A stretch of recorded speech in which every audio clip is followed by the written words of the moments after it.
Good evening. Welcome to the June 10th meeting of the Oshkosh Advisory Park Board.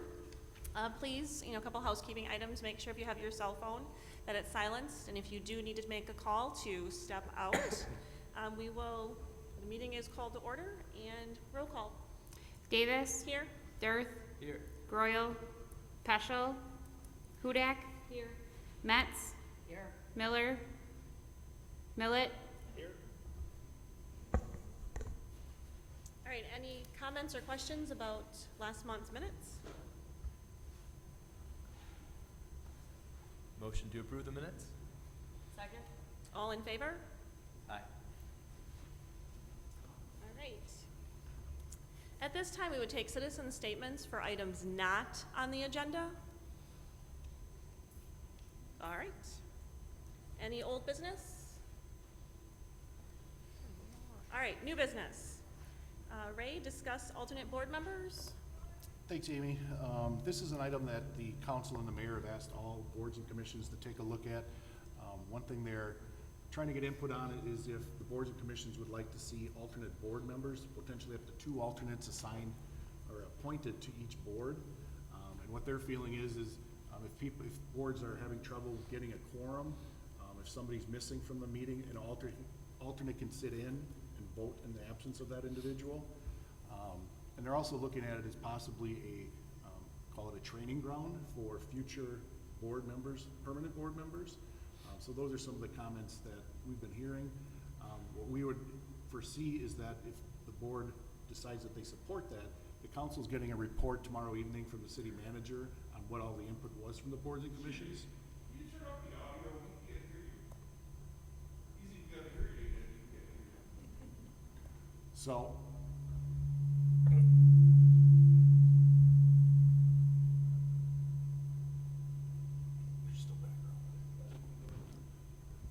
I guess we'll try to speak closer. So the board or the council will be getting an update from the city manager tomorrow evening at the council meeting from what all the boards and commissions said. What we would see is if alternates are appointed to boards and commissions, that they would attend the meetings on a regular basis. They would not have voting rights unless a permanent member was absent, and then one of those alternates would step in for the vote. So discussion by the board, if you're in favor or not, and we're not requiring a vote, it's more of a consensus if you're in favor of doing something like that, and I can report back to the council. Okay. I feel good about it. I think it's a great step in that direction. Tony? My one question is, I feel like this is coming about because of a shortage of people on boards. Where are they gonna find members that will serve as alternates? I'm just curious what the thought is on that. Yeah, the council did have that discussion as well, and that's why they're leaving it up to the boards to say, we do think it's a good idea or not. You're right, some of the boards do have issues or problems getting members. I think our board has been fortunate that we've had quite a few people that have been interested, but there was discussion about that, and they're hopeful that with some of the recent interest in the open council seat, there were a number of citizens that stepped up and wanted to have that seat, so they're hoping some of those individuals may take out applications for some of the boards and commissions. Well, I think, just speaking for myself, I think that it can't hurt to have more people involved and to step in on a day like today where we only have 5 people up here on this, so I would support this. I agree. Okay, looks like pretty much majority consensus, Yep. so I'll pass that along to the city manager and the council. All right, thank you, Ray. And we'll move on to the Lakeshore presentation. All right. Thank you, everybody, for coming out. This is really the first opportunity for public input in person. As you hopefully are aware, the city did put out a POCO survey, started May 17th. It ran through last Wednesday, June 5th.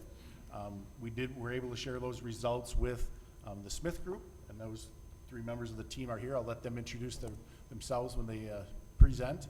What they're going to be doing tonight is talking about the process, where we're at, how we got here so far, some of the analysis they've done of the site, and then the process moving forward. As far as the public input goes, I'll let them again talk about how that's going to be handled. It's not stepping up to an open mic. What they found is being them being backed by the boards in the back of the room, you have an opportunity to express your opinions to them a little more personal. So you'll have that opportunity to talk with any of them. I'll have my staff members here as well. We do have, going around, we're going to send a sign-in sheet. We'd like to get a name and address of people that are here. What we have also done on the city website is we set up a page on the city website specifically for the Lakeshore Master Plan. So you can go on the city website, you'll be able to see all the documents. What we'll be doing after tonight, we'll put this document, the presentation, onto there. We've been putting meeting minutes there, we've been putting agendas, so you'll have access to all the information, whatever is shared with the board or with other boards and commissions as well. So I'm going to turn it over to Nathan, Greg, and Kathleen. Sure. We'll get things started. I'm Greg. Greg Calpina with Smith Group. This is Nathan Hilmer. Nathan is our project manager with Smith Group. And Kathleen Duffy, homegrown community planner with Smith Group. So we all will have a bit of the speaking tonight. So this is going to be a very brief presentation. As Ray pointed out, this is really an open house format tonight. So this presentation is about 15 to 20 minutes just to kind of let you know what's on the boards and kind of what to expect, and then kind of how to work through tonight's input session. So again, I won't expect you to read every word on these slides, because I know the first one's very small. So, so the first slide kind of, and we'll be stationed at the boards. Most likely Nathan and I will be over on this side, and Kathleen will be over there, but we'll walk through that in a little bit here.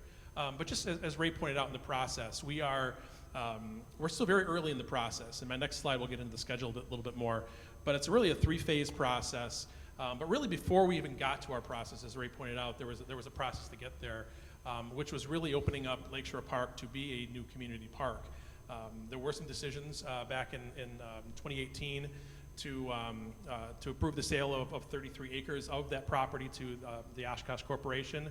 And then really quickly thereafter was a decision to dedicate the remaining 70 acres to be a community park.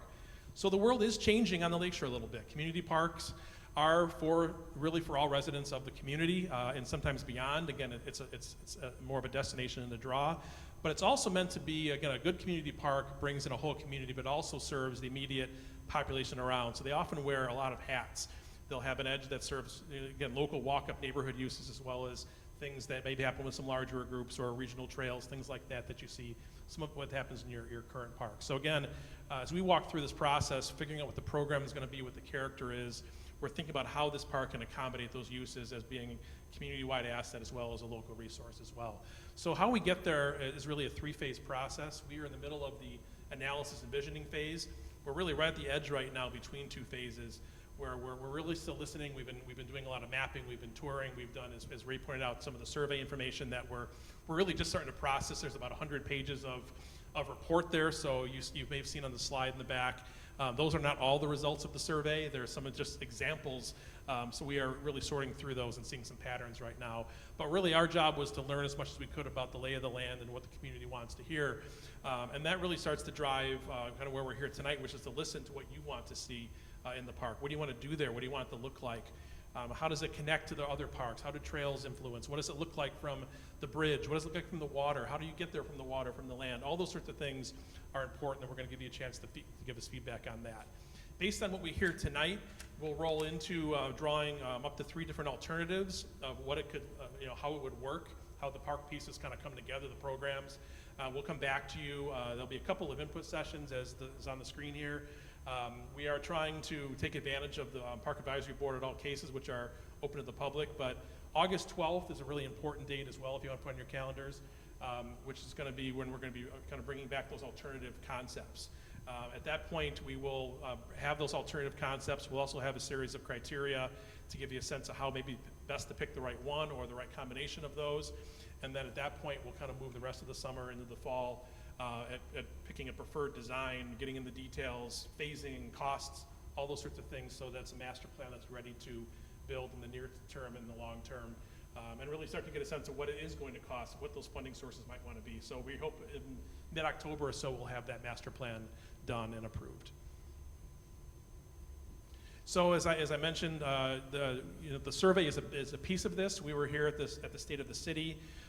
We've been talking to a series of city staff. We've been listening to meetings like this. We've had the Polco survey. The input's coming from a lot of places. It's not who speaks loudest and last. It's really trying to get a really balance of residents and visitors. That's also kind of woven together with what we hear, what we learn, professional judgment, and that really starts to lay into the different schemes we put out there. And again, at each case, we try to bring that back to the community to get feedback as well. So really, the input process is just starting and will be consistent all the way through. So I'm going to turn it back over to Nathan at this point and give you a sense, maybe try to, just some ideas of what could be out at the park. Hi everyone, my name's Nathan Hilmer. Thank you for coming this evening, sharing your time with us.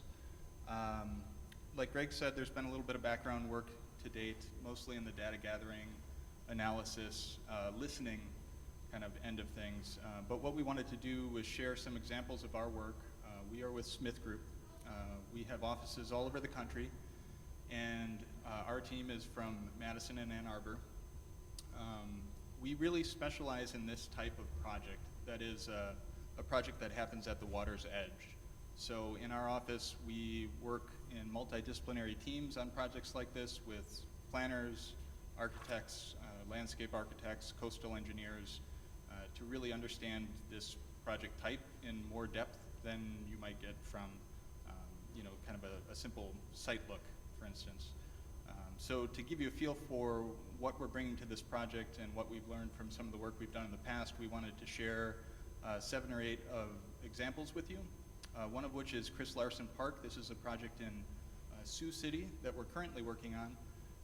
It has some parallels to our project in that this park is visible from the interstate as you drive through Sioux City.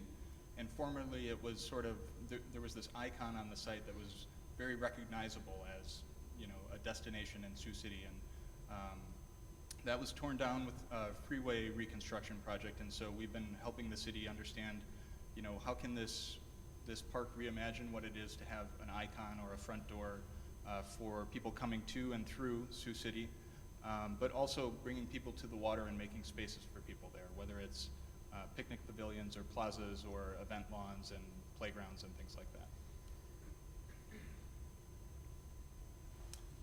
This is a project just up the road that we're working on currently, Renard Island in Green Bay.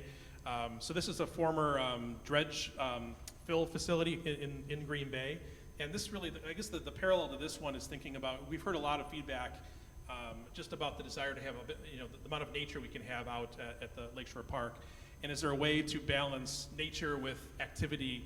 So this was again an island, a little bit different, but the idea of thinking about how we can really incorporate nature and landforms and make it exciting and still a destination, but still a quiet escape, but also have a certain amount of edge development that provides revenue and activity as well too. So it does kind of show, just similar to this park, which has a very different east and a different west, that you can actually sort of have 2 parks in one that can be very, very active and very remote and natural.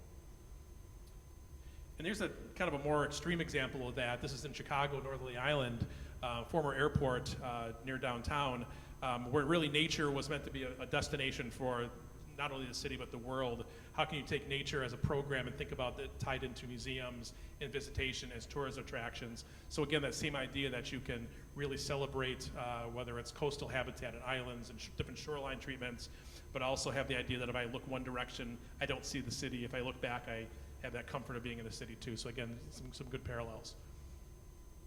And the project, this is an interesting example, a Metro Park project, Middle Grounds, that really starts to celebrate the infrastructure around it, thinking about how the park itself can actually do things in terms of clean water, habitat connections, treating water from a bridge nearby, and using that to bring water into the site for kayak launches, fishing, canoes, things like that as well too. So not being afraid of water, but actually embracing it and starting to do some really good for the broader community while providing recreation and escape.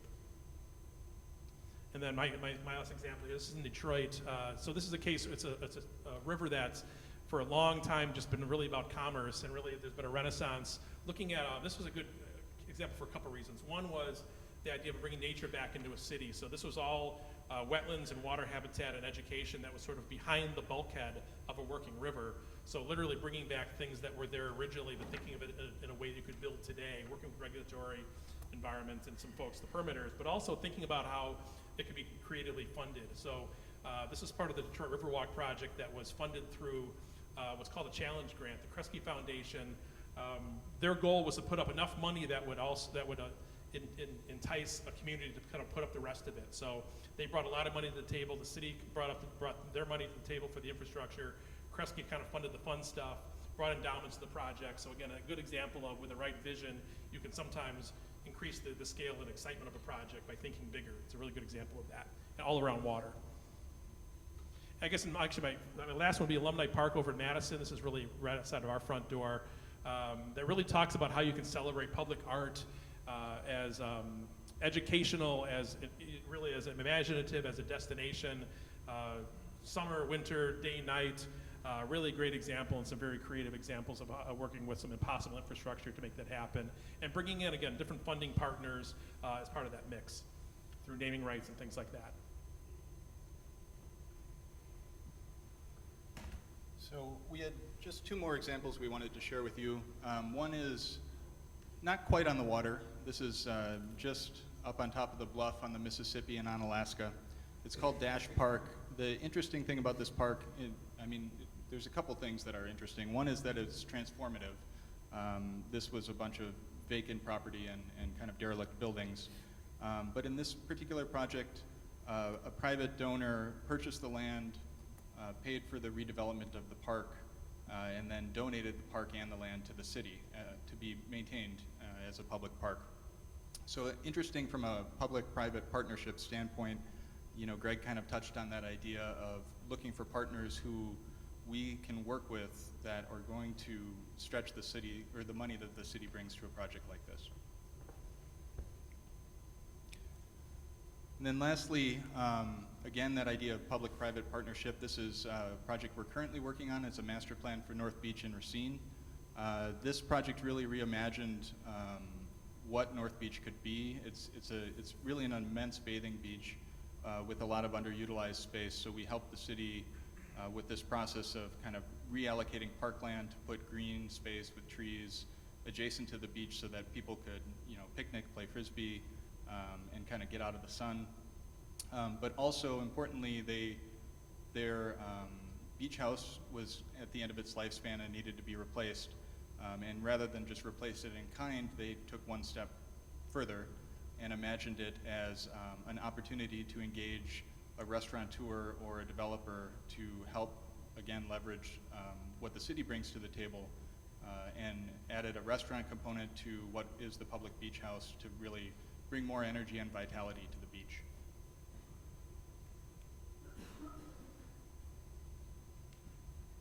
So growing up in Oshkosh, we had the pretty awesome responsibility and opportunity back in the 90s to help design and build Little Oshkosh. Now that's come to its end, and the children and the youth and the families of today are thinking about opportunities on what should happen in Menominee Park. And having grown up and lived here as a child in Oshkosh and coming back and visiting my family, it's been awesome to see the tremendous amount of change that this city has undergone in the last 10 or so years. And this is our time to really think big and dream big. So we hope you'll reflect on all those fun, awesome parks that you've seen around the area, outside of Wisconsin, wherever you're inspired, and talk to us over on that far side of the room back there about what you think really this park could be. So dream big. This is an iconic location. The gateway off of 41 for so long has been less than beautiful for those of us coming and going. And so think about, as we go through the engagement exercises, how this can be the next big, greatest thing that Oshkosh is known for. We had we've just begun looking through the survey feedback, and some of that had some really inspirational kind of quotes like, this, we need to have a park that we can brag to all our friends about. And I will say, having moved out of state, I do use Oshkosh as an example of how you're a leader in so many things in every other place that I work around the country. And this could be the next greatest awesome Oshkosh landmark that really embraces the neighborhood and the residents who live here and the history of the area. So when we talk more about the public engagement, just kind of keep that in mind, that this is a once in a lifetime opportunity to design and create a park of this magnitude and size and visibility.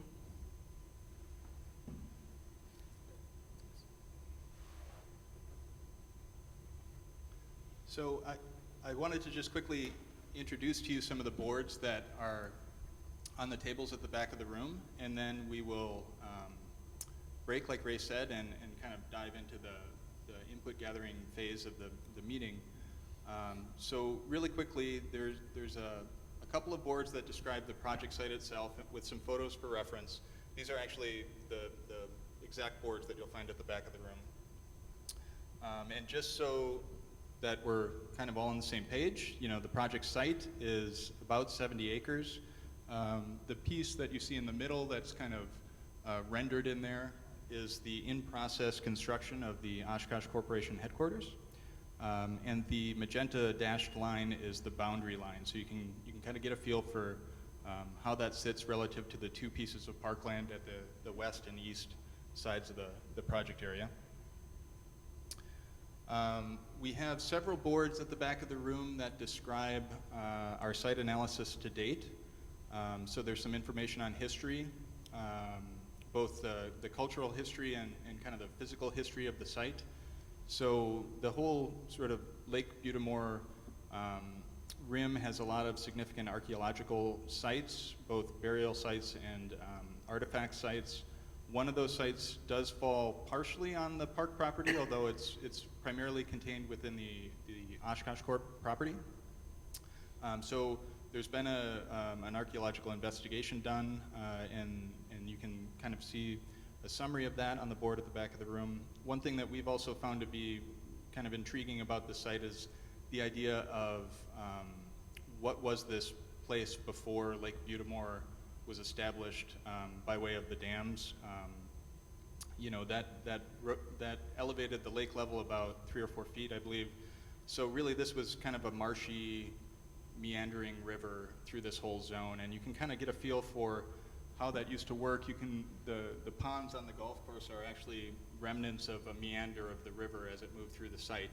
And the image on the right here is a view of the Upper Fox a little bit farther west and south of Oshkosh, near Berlin. So you get a feel for what this site must have looked like, 200 years ago. We also have a couple boards talking a little bit more in depth about context. I think the important thing that we should keep in mind there is there's a lot of opportunity along the Oshkosh Avenue corridor with private redevelopment opportunities that this project won't handle directly, but the success of this project will make those sites much more palatable for private development.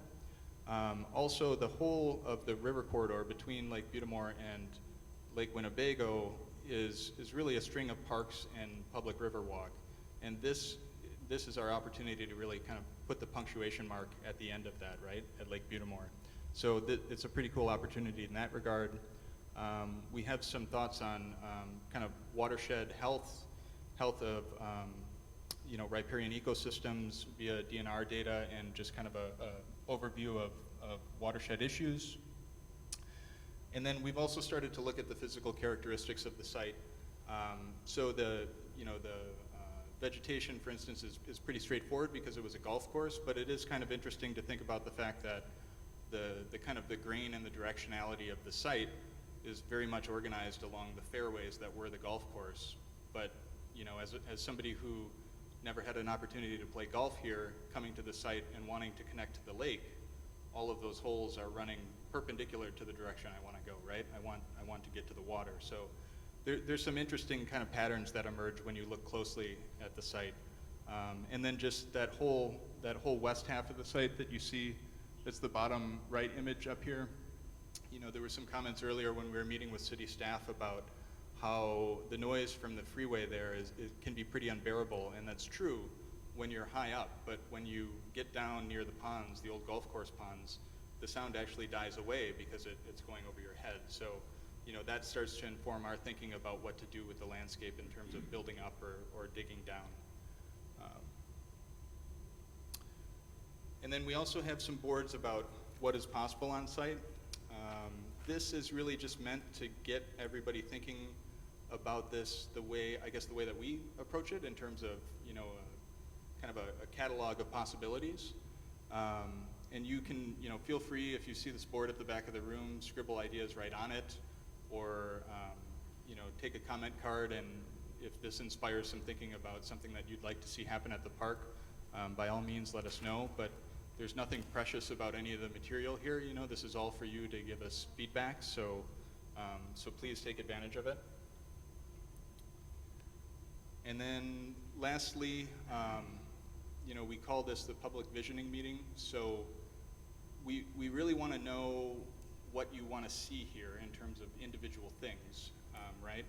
Like a program element, like I want a walking trail or a baseball field. But really what we also want to understand is what is important to you as a community. What are your values?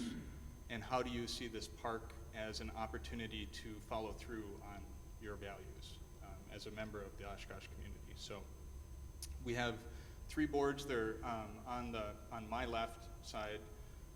They're laying on the tables, so they're meant for you to just, you know, take a pen that's back there and write down whatever ideas you have. They're just kind of coarse buckets to organize thinking, but it's just meant to kind of get things going. So by all means, please share your thoughts. And with that, we look forward to hearing from you. And we will all be at the back of the room.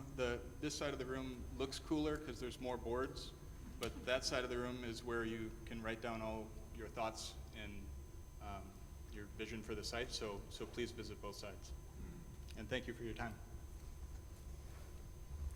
Amy, if I could just real quickly remind the public, if they're watching or hearing, or at the meeting this evening, all of the meetings that were listed on the schedule are all public meetings. Comments will be taken by the boards and commissions that are discussing the item. On July 8th, there will be a joint meeting here at the Convention Center between the Advisory Parks Board, Sustainability Advisory Board, and Bike and Pedestrian Board as well. So those 3 boards and committees will meet. I don't know if it'll be in this room or the next one, but again, it'll be public input opportunity at that point. And then as we get into August, after those boards and committees had a chance to provide their input, that's when the Smith Group will start to generate some of those alternatives, which will then go through the public vetting process, things you like, things you don't like, things we might pick from one concept to another. And then ultimately that will come back to the Advisory Parks Board, Plan Commission, and the Common Council. So there's a number of meetings. We encourage you to stay involved. And I know that the Smith Group is looking forward to getting input. What we're going to do is just take about 2 or 3 minutes here so that the Smith Group staff can get in the back of the room, take a break, and then feel free to stop back there. It's a really good chance to talk to them, give them your thoughts, give them your ideas on what you'd like to see at the site. So, thank you.